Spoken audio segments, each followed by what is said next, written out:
Welcome to Refirement Life, the podcast for anyone navigating life transitions or planning to make life transitions to ensure your next years are your best years. Listen in for insightful, generous, and sometimes humorous conversation. It's time to get fired up with Christine Zamuda and Muge Wood, your hosts for this latest episode of Refirement Life.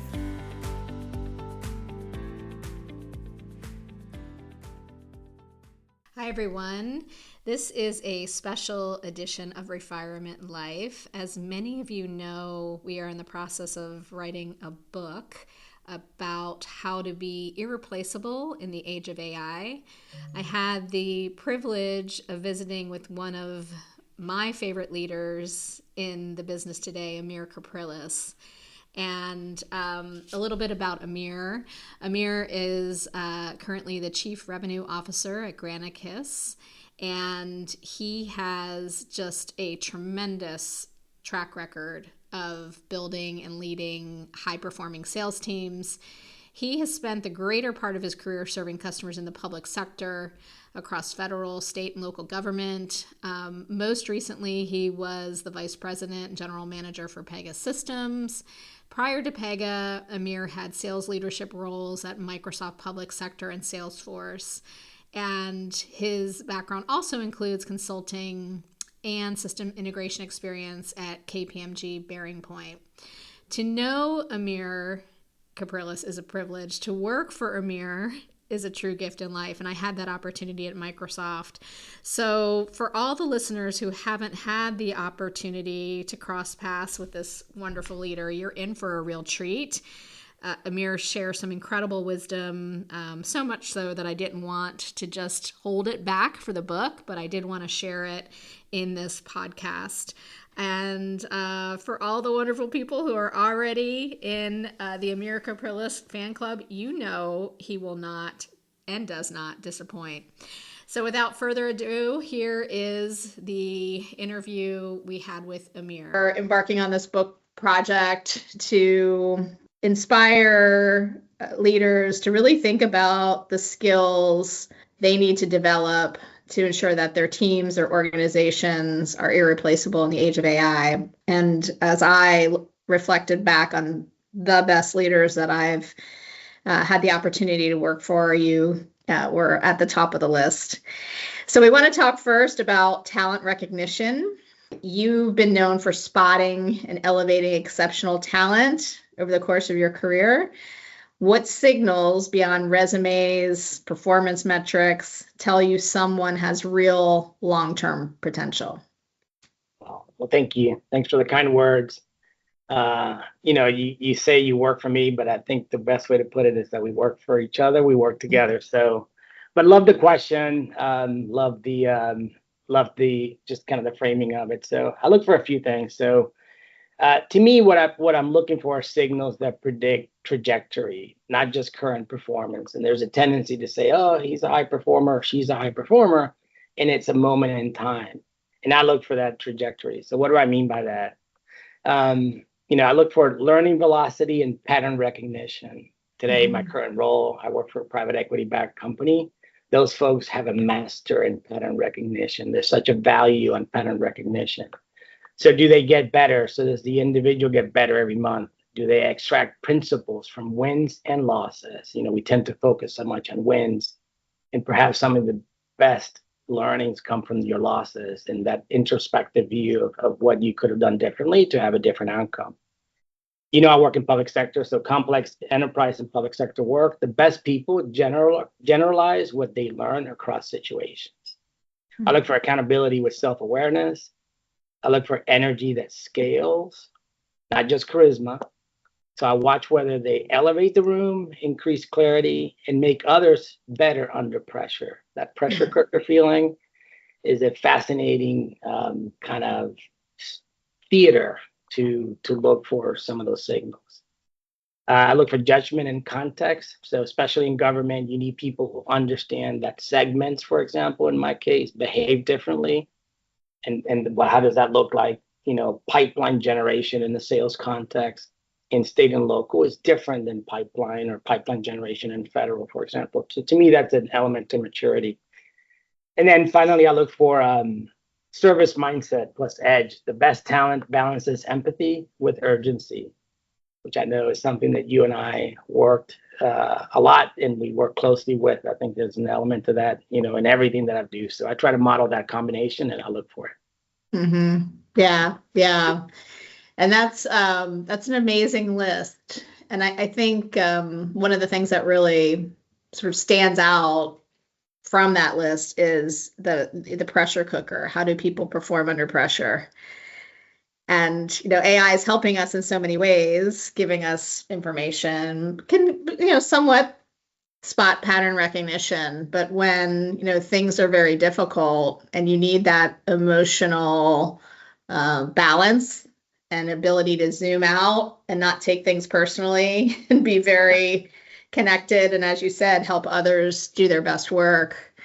That's a differentiator. For sure. I think it's easy, quote unquote, to perform well in a not lack of pressure environment. It is very different to perform well in a pressure filled environment. Think about athletes, think about the big moments, whether it's a Super Bowl, the Olympics, people work really hard for a long period of time to perform well in that moment. That's the pressure cooker. And that's probably what matters the most, if you will, from a success standpoint. That's right. That's right. So as you're working across a team and looking for that, next bright star, have you had an opportunity to recognize talent in someone who didn't recognize it in themselves?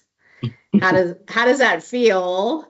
And is that a harder job to elevate, or yeah, tell me about that experience if you've had I it. love that, right? I love that framing as well. Like, people talk a lot about leadership and working for a great team. And I find a great deal of joy and reward, psychological income, and seeing the potential in others that they may not see in themselves, and then tapping into that.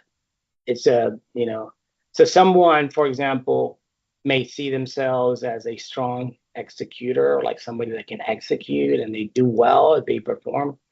But I see what I look for, what I see in that moment is like a leadership signal. Do they create clarity? So I kind of elevate or transform or convert what I'm seeing in their execution to something bigger and broader. So do they raise the standards, and do people follow them, and they don't really realize that people are following them through their execution. So they see it as execution and I see it as clarity. I see it as raising the standards and the team. And I see somebody who people will follow, even though they don't realize that's happening. So it's almost like an out of body experience. I'm watching this three-dimensional event happening, and they see it as I'm doing the task, and I'm like, ooh, I'm looking for the behavior and the outcomes and the impact that they have on other folks. So. Yeah, it's a gift to recognize that, to slow down enough, especially when you have lots of responsibility, when you have, the pressures of the business, to slow down and take someone almost by the hand, right? Yeah. And to tap into it, then you have to, so then how do I action that, right? So you got to name it, right? So you have to name the capability explicitly. So if I see it, you almost have to make them aware. It's like, hey, you praise them, certainly praise them in public if possible, right? I mean, you praise people in public, you kind of talk to them about performance issues privately, but you put a name to it. So, hey, you were executing.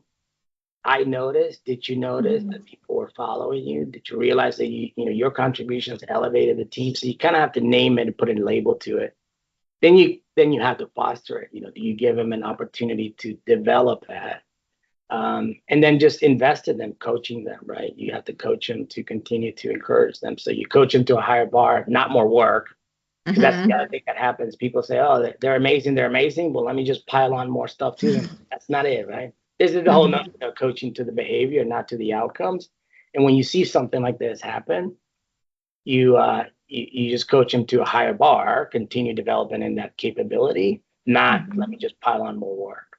That's not the reward. The reward is the growth and development. Yeah, that's great advice for other leaders out there listening. Get it right. Hey, it's an ongoing thing. I don't claim to have it figured out, but I have the awareness about it, and certainly I always check myself in and say, am I doing those things? So. Yeah, yeah. I think this is the perfect question for you next. Is you're highly perceptive about team energy. And how do you read the emotional and psychological climate of a team, especially during pressure moments? Yeah. That's a tough one, and I love it, and I do get that feedback, and what's interesting about that is I'll be purely transparent. Like sometimes I don't realize. Like so, when people say, "What's your superpower?" I sometimes say, "Well, people tell me that this happens." And I don't realize that, right? Do I have the instincts to know what to say when? Not all the time. So it's just interesting. I don't know. So the way I describe it is that I read team climate the same way I read a forecast. Leading indicators, not lagging outcomes, right? So it's very you just have to read the signals and be aware of that, and then be able to kind of pivot or quickly, execute. I came out of a meeting the other day that was pretty intense meeting with leaders about the business. And I was running late going into a manager's meeting that I have every month. And for some reason, and it wasn't on the agenda, I could just read. I walked into the virtual room and I could pick up on the energy, and it's almost like the sound of silence. And I took the liberty and the risk of sharing what my previous meeting was about, which was not on the agenda. A week later, I run into a manager and said, "You have an uncanny ability to read people's mind." I'm like, "What is this guy talking about?" I didn't know. He's like, "What you discussed that day, what you shared, was exactly what was in people's mind, that they weren't courageous enough to ask the question." And I didn't know. And honestly, even after the meeting, I didn't even reconcile and say, what did I say and why did I say it? I just said it, and it ended up being the right thing. So that was an interesting thing. So reading the leading indicators, and something told me what it was. Like I was like, I need to say something because there's an elephant in the room, as opposed to kind of a lagging outcome. So yeah, I was going to ask you before you even shared that story, if how much of it is your feeling and your like intuition and your gut. Yeah. And sometimes you just go with it, and sometimes to pull back. Yeah. But I think that is part of your superpower, is you can feel a room. You can feel it before anyone's even saying anything. It is. So again, I don't always get it right, but I do. It is a feeling, and particularly, I mentioned being in private equity, everything is data driven. We're talking about so very binary, very black and white, very specific. But the feeling is something that I'm not sure that you can teach any LLM, right? Walking into a room and turning on an agent and say, "Can you read the energy in the room?" And then react to it is so instantaneous. But it is a feeling, and again, I have to insert and inject that element of how I lead and how I manage, because I work in an environment that is very data driven. It's all data, and what's the pivot, what's the dashboard, what's the analytics, and in my case, as you mentioned, is the feeling. It's combining the two. The data that tells you something, that probably tells you where to look, but the feeling it probably tells you how to react to it or respond to it. Yeah, using all the signals for sure. Yeah. Okay, this next question. When you sense energy is dipping, like back to reading the room, or morale is shifting, what actions do you take as a leader to restore momentum and trust? Look, people burn out when effort feels unconnected to outcomes. It's that simple. When there's just this massive gap between what am I doing and why am I doing it?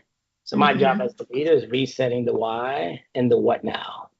I get it. So, and it sounds so simple, it's hard to do, but again, awareness is really important, but it's that disconnect, right? So, and then some other things. So, I believe in moving fast, but I also know you cannot constantly churn the organization. So, reduce churn, increase ramp, from a headcount perspective and a resource perspective.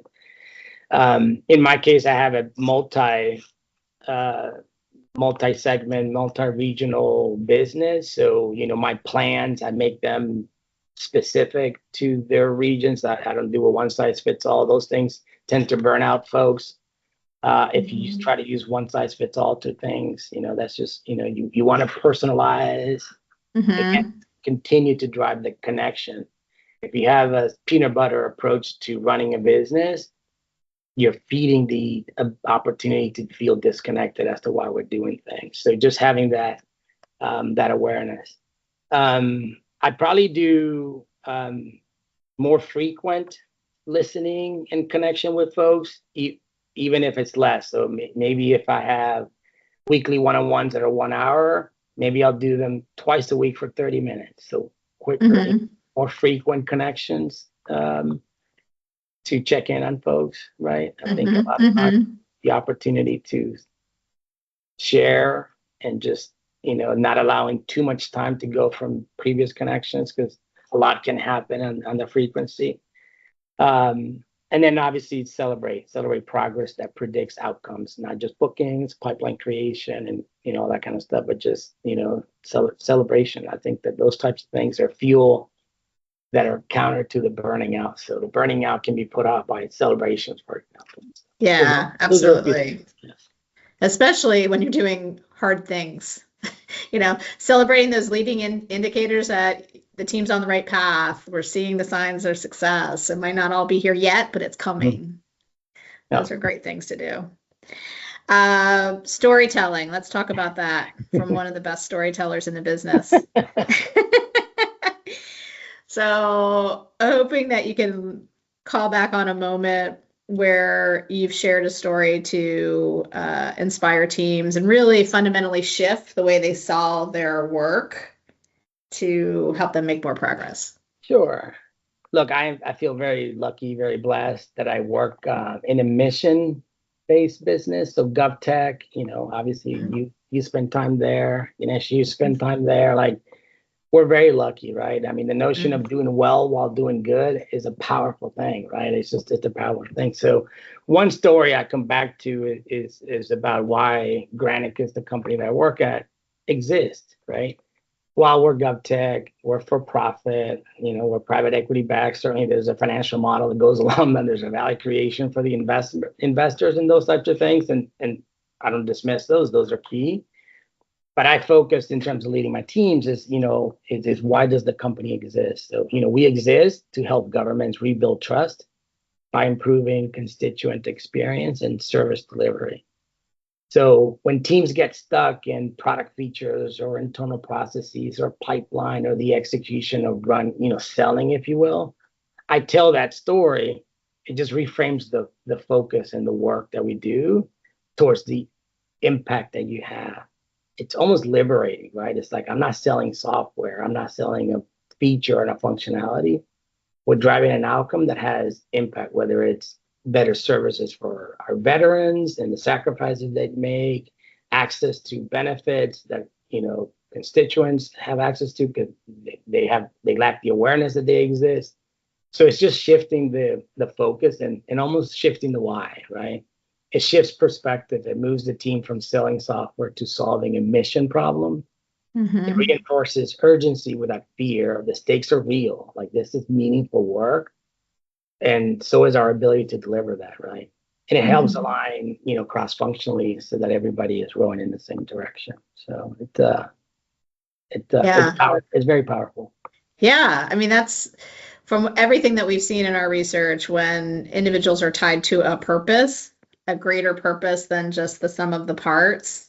That's how leaders can sustain motivation. That's how you achieve more than you ever thought you could, getting through those rough patches. And it goes back to our earlier, discussion around sense of belonging and understanding the purpose, right? So it's an incredible motivator and fuel to do well, to help each other, to collaborate, and to focus. Yeah. 100%. All right, this is a good one. I think that the best of the best leaders do this well. Building whole brain teams. So how do you intentionally design teams that balance analytical, creative, relational, and operational strengths? There's so many leaders who hire people that are just like them, right? And that does not a great team make. So yeah, I love this question as well. I love the term, the whole brain team. One of my standard go-to questions in interviewing any candidate for any role is tied to this. How are you, sir or madam? How are you going to make the team better? What do you bring to the team that is unique? So it starts there, right? You kind of have to be intentional about always looking for that and driving the awareness on the individual. But from a team design standpoint, I design teams like I like to design revenue systems, right? In my current role as CRO. So each strength has a job to do, and the handoffs must be explicit. And to your point about the parts, the analytical, the creative, the relational, like we have to do the load balance, if you will. Like the sum of the parts is far greater than the individual. So from an analytical standpoint, folks that own measurement, forecast rigor, and operational insight, I mean, that's just key to what I do. But I recognize that there's a need for creativity, owns the narrative, differentiation and messaging, relational, like, we in sales, everybody, at least it used to be that, are they a relational seller? Like, it's all about relationships. They buy from people that they like and those types of things. Having that element as part of the team is important. And then operational, people that own their cadence, process adherence, and ensuring the machine runs effectively. So it's just having the awareness around the different elements. And to your point, not hiring everybody to just be really strong in any one thing, because the sum of the parts matters from a whole brain team standpoint. Yeah. One thing I remember that you said to me, and I always have this in my head when I'm thinking about team development. It's good. It's good. Amir said, anytime you add a new person to the team, it's a new team. A new team. It's a brand new team. The dynamic has changed. That's in the past. This is the future. This is the now. Getting to understand how to use that person's talents, getting to rebalance what's happening on the team front is really important. Which now ties to why I asked the question every time I bring somebody new to the team is, how are you, no pressure, going to make the team better?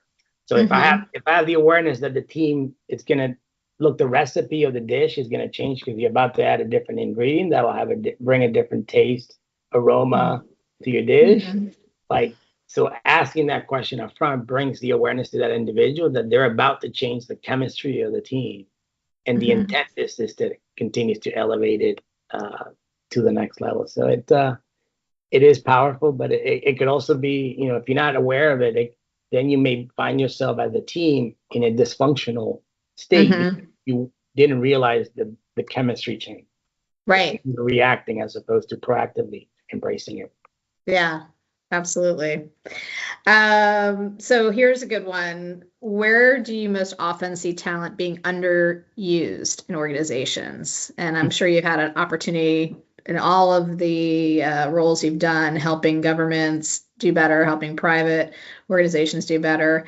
What systems or habits tend to cause that? Yeah. Love the question again. Love it. Because I've worked for startups. I've worked for mid-sized companies, small companies. I've been blessed to work for some of the largest companies in the world.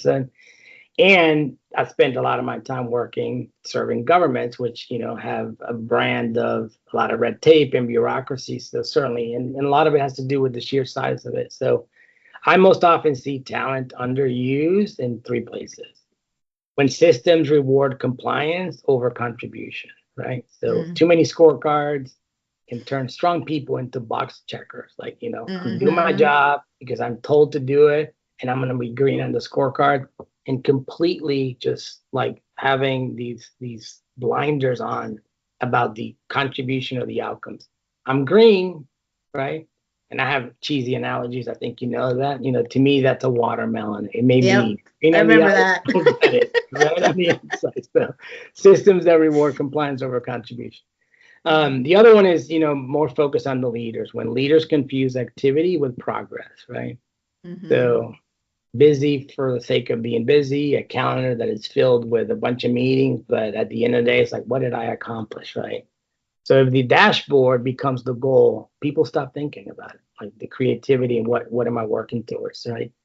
And then when there's a lack of role clarity, right? When role design is unclear, people do not underperform, roles do, right? Clear decision rights and crisp handoffs unlock capability. We all have examples of that, whether it's in the airline industry, is the airline empowering that frontline individual at the gate to make a decision with a passenger in distress or with, connections and those types of things. And, do you allow them to, give them the power of buying the meal or the hotel decision there, then and there, right? So that has a lot to do with role design and the lack of clarity there. So I think that's when you build underutilization in organizations to those kind of places.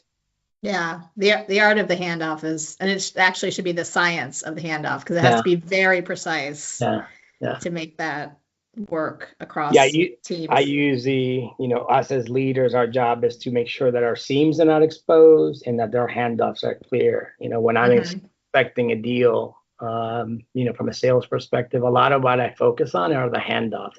Hey, Christine is the next approver in the process. What's Christine going to ask of, Ganesh? Like, what is Ganesh going to come over here and bring over to review? What's Christine? So to me, that's a handoff, right? From one to the other. And if there isn't clarity about that, and we haven't prepared, Christine to ask the right questions or Ganesh to respond to the right questions, then we haven't done our job of understanding the process. People get confused on approval processes, and in the end, it's the handoffs and preparing the next person or the person doing the handoffs to be ready for the question that they will inevitably get asked. Yeah, thinking those couple steps ahead. Yep. Okay, let's talk about AI and AI automation. As technology handles more technical tasks, which human capabilities do you believe leaders must now develop more intentionally? Yeah, it's interesting. You can't outsource like a number of things, or you can't automate a number of things, and then just, we all see the disclaimer on our, pick your tool, your favorite AI tool, like this could be wrong. What you're about to read could be wrong. Double check the work of this tool because it can be, the answers could be wrong. So to me, that just, there's a couple things that I would point on. So AI will raise the floor on execution, and process, but the leaders must raise the ceiling on humanity. And what do I mean by that? Judgment. Like, judgment is one of those things that I don't think that can be outsourced or that technology will take on, right? So contextual decision making when the data is incomplete. So what happens when you get all this data and all these facts? Then the human intervention. I often think about AI is great, it'll automate things, but it'll still require the human intervention. Sense making and prioritization. How do you turning noise into a small set of actions people can actually execute? There's so much information that'll be, spit out of these tools, so many insights, but then how do you action it? Next one that I call it courageous communication, which is naming reality without, creating fear. That's an area that I think, is important. Coaching and talent development, scaling capability, not just output. And then finally, I know a topic that, is often, circulated and discussed in the context of AI is ethics and trust. Building confidence that automation serves people, not replaces dignity, if you will. Like, it's just, this whole human element, right? There's no replacement for us as humans just because we have more data or we have, more insights, if you will. So, I think, as I mentioned earlier, we talk about, digital scaling and human enduring. Similarly, I would say, AI can draft. Humans decide, inspire, and build trust. So AI can draft and give you a lot of momentum, but the humans should still decide, inspire, and build the trust. Yeah. Great answer. I'm not surprised. Thank you. Thank you. All right, here's our last question. Looking back on your leadership journey, what mindsets or practices have made you and your teams truly difficult to replace? Yeah, it's interesting, right? I think going into my day, going into my job, not thinking that I'm irreplaceable in and of itself, it's that awareness around that. I think people that, people have a chip on their shoulder. It's like, well, they must feel like they're irreplaceable. So having the humility to recognize that, ultimately we're replaceable, right? So just it's important. But irreplaceable is not about being indispensable. It's about building a system that performs without heroics. I think that's when people think about, oh, nobody else can do this, it's because they're anchored on this heroics approach. So, and in order to do that, I kind of do a few things. So operate with a cadence. So the rhythm creates reliability. Reliability creates trust. So operating with cadence. Empathy plus accountability. I think that's, if you were to ask me like how do I describe myself? It's like, how do you find that balance between rigorous accountability, driving rigorous accountability in an organization and a team, but coupled with empathy. So empathy plus accountability. Building leaders, not followers. I talked a little bit about that. You don't instruct a bunch of folks to follow somebody. You try to elevate leaders that then the followers would follow, if you will. In my case, I've had these multi-segments, multi-geography businesses. So having the discipline and rigor around segments. So that awareness, I think, has helped me, again, become irreplaceable, just having that awareness. So what works in one segment fails in another. So irreplaceable teams learn those differences and operate accordingly, right? So if you don't, you've heard the expression of, well, is that person a one-trick pony? Like, can they only do things in a one-dimensional way and away from the context? And then last but not least, strategic partnerships and alliances, something that I know is near and dear to your heart. You are a force multiplier when I look back at your career and the work that I've seen you perform, a lot of it is, you built some amazing and fostered strategic partnerships and alliances. So in the enterprise, in the space that I love a lot, ecosystem relationships create durable advantage when paired with execution discipline. So there's no team of one. There's truly a partnership and an alliance approach to scaling and having a force multiplier effect in running a business. So that's my story. I'm gonna stick to it. It's a great story, and I will just share that I like what you said about understanding that you are indispensable, but at the same time, like Amir, as a leader, you are irreplaceable. You have made so much impact on the people around you, who've had the opportunity to learn from you, continue to learn from you. And that impact is strong and felt. Like your customers, everyone who's had the opportunity to see your talents and benefit from them, like that's what we're trying to make sure that leaders are thinking about those traits and building legacy, not just a career. Very and kind. You've done that. Very kind, very kind. I've been lucky, blessed to be surrounded with amazing people. Like, people talk about, surround yourself with people that are better than you. And I certainly 100% believe in that. I'm not intimidated by the fact that folks around me know more, do more, and they make me look good. I feel like the credit should go to them, candidly, and I've been the beneficiary of it. But my role is to create an environment that fosters that, and it has served me well, and I'm very, very grateful. It's been a fun ride. Yeah. very, very rewarding, and it's the people element of it has probably been the best currency. Seeing what people are doing today that I worked with 20 years ago. It's like, oh wow. Yeah. So it's been fun. It's been fun. Yeah. And that concludes our interview with Amir. The last part of our conversation was more about the community involvement that Amir shepherds. And that concludes our interview with Amir. The last part of our conversation was more about the community involvement that Amir shepherds. Things like Think Big, the Fairfax Boys and Girls Program, all about giving young people a leg up, some of them in very difficult and challenging situations. No surprise, Amir being a leader inside and outside the corporate environment. So such a privilege. I hope you all enjoyed listening to some of that, wonderful nuggets of wisdom. Hope it inspires you. Hope it helps you learn how to be one of those irreplaceable leaders. And thanks for tuning in. Thank you for listening. Our hope is to spark a little joy, inspire, and educate our listeners in ways to live an even more meaningful life.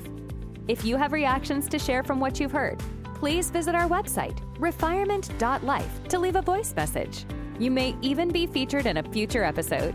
To keep in touch, subscribe to our podcast, Refirement Life, using the podcast player of your choice. Always remember, you are never too old to set a new goal or to dream a new dream. Thanks again for joining us on this episode. Until next time.